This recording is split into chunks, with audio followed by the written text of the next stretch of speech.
Once again welcome to MNS. आज के इस लेक्चर में दो आव्यूह का गुणनफल या दो से ज्यादा आव्यूहों के गुणनफल को डिस्कस करने वाले हैं। हमारा इंपॉर्टेंट टॉपिक क्या है? आव्यूहों का गुणनफल या मल्टीप्लिकेशन ऑफ मैट्रिक्स। तो आव्यूह के गुणनफल में कौन कौन से नियम यहाँ पर संतुष्ट होते हैं, पहले तो हम वो देख लेते हैं। पहला है वितरण नियम। ये वितरण नियम का पालन करता है कौन? गुणन। दो आव्यूह का जो गुणनफल होगा वो वितरण नियम का पालन करेगा, अर्थात ए और ब्रैकेट में बी प्लस सी है, तीन आव्यूह ये आपके हैं, तो आप ए और बी की गुणा करो, फिर ए और सी की गुणा करो और उन दोनों को प्लस कर सकते हो तो रिजल्ट सेम आएगा। या तो बी और सी को पहले प्लस कर लें फिर ए की गुणा करें, या ए और बी की गुणा कर लें, ए और सी की गुणा करें उसके बाद प्लस करें तो रिजल्ट सेम आएगा, अर्थात वितरण नियम का यहाँ पर पालन होता है। दूसरा नियम है क्रम विनिमय नियम। उसका यहाँ पर पालन नहीं होगा। गुणा में ए बी जो है बी ए के बराबर नहीं आएगा। न्यूमेरिक नंबर में ऐसा होता है कि आप 3 की 4 में गुणा करें और 4 की गुणा 3 में करें तो वहां पर क्रम विनिमय नियम का पालन हो जाता है संख्याओं में, लेकिन आव्यूह में ऐसा नहीं होगा। क्रम विनिमय नियम का पालन नहीं होगा। ए बी और बी ए बराबर नहीं आएंगे, अर्थात ए की बी में गुणा करने पर जो आंसर आएगा और जो बी की ए में गुणा करने पर आंसर आएगा वो सेम नहीं होगा। नेक्स्ट है आपका थर्ड साहचर्य नियम। इसमें आपके पास तीन आव्यूह होंगे। ए की आप ए इंटू बी सी बराबर ए बी इंटू सी, मतलब पहले आपने बी और सी की मल्टीप्लाई की, उसके बाद आपने ए की मल्टीप्लाई की, या फिर ए और बी की पहले कर ली सी की बाद में करी, तब भी रिजल्ट कैसा रहेगा? सेम रहेगा, अर्थात साहचर्य नियम का पालन होगा। चौथा है अगर किन्हीं भी दो आव्यूह का गुणनफल शून्य आता है, क्या आता है? शून्य आता है, तो ये जरूरी नहीं है कि ए का मान 0 होगा या बी का मान 0 होगा, अर्थात पहला मैट्रिक्स आपका 0 हो या दूसरा मैट्रिक्स 0 हो ये जरूरी नहीं है। जबकि कहीं पर भी दो चीजों की गुणनफल पहले हम सॉल्व करते थे, जैसे x और y 0 है बराबर में, तो दैट मीन्स या तो x 0 होता था तब 0 आएगा, या y 0 होगा तब आंसर 0 आएगा।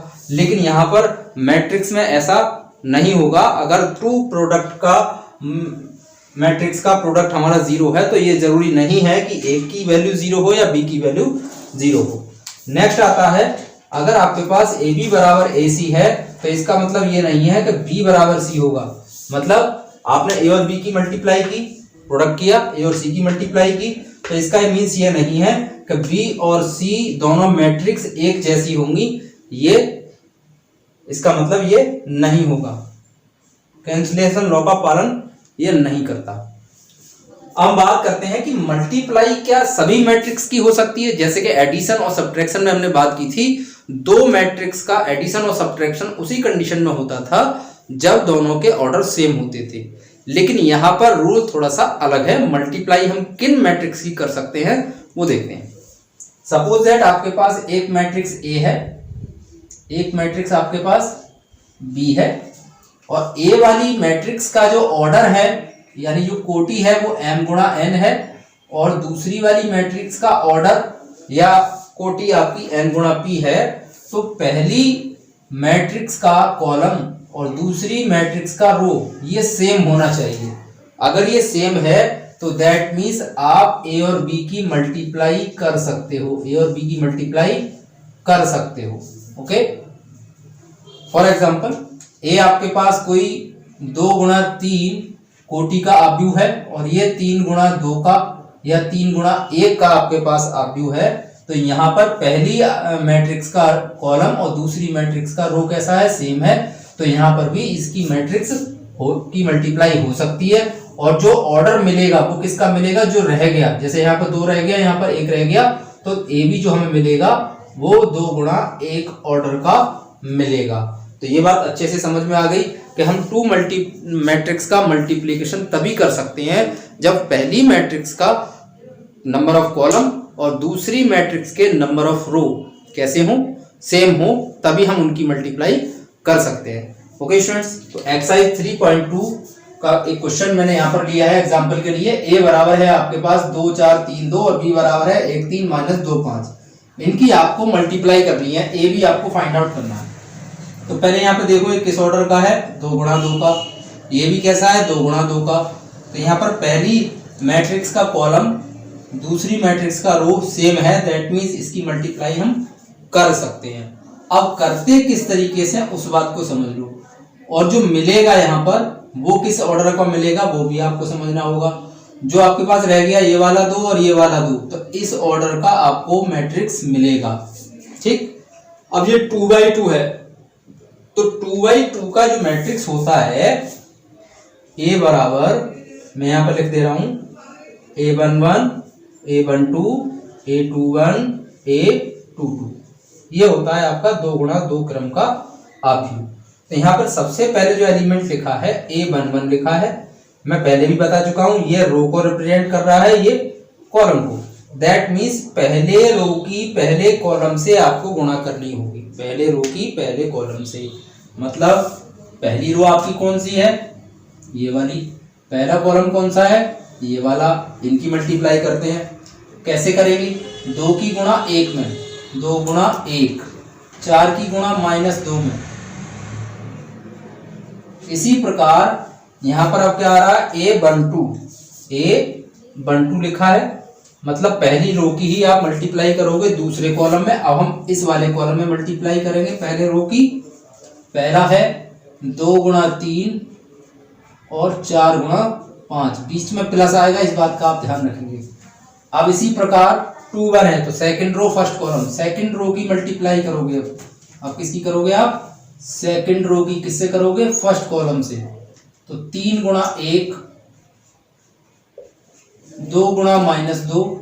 इसी प्रकार सेकंड रो की सेकंड कॉलम से 3 गुणा 3 प्लस 2 गुणा 5। इसको सॉल्व कर लेते हैं।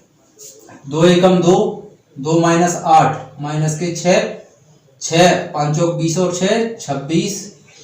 ऐसे यहाँ पर 3 - 4 -1 9 और 10 19। ये आपकी हो गई गुणा 2/2 आव्यूह की।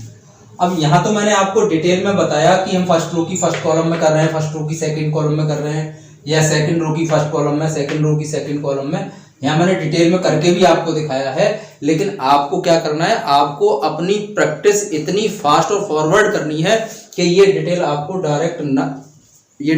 ना करनी पड़े, डायरेक्ट आप अपने माइंड में कैलकुलेशन कर लें और ये वाला रिजल्ट आप लिख दें। क्योंकि आगे चल के क्वेश्चन ऐसे आने वाले हैं, आगे डिटरमिनेंट में भी आएंगे, जहां पर हमें मल्टीप्लाई करनी होगी 3/3 ऑर्डर की।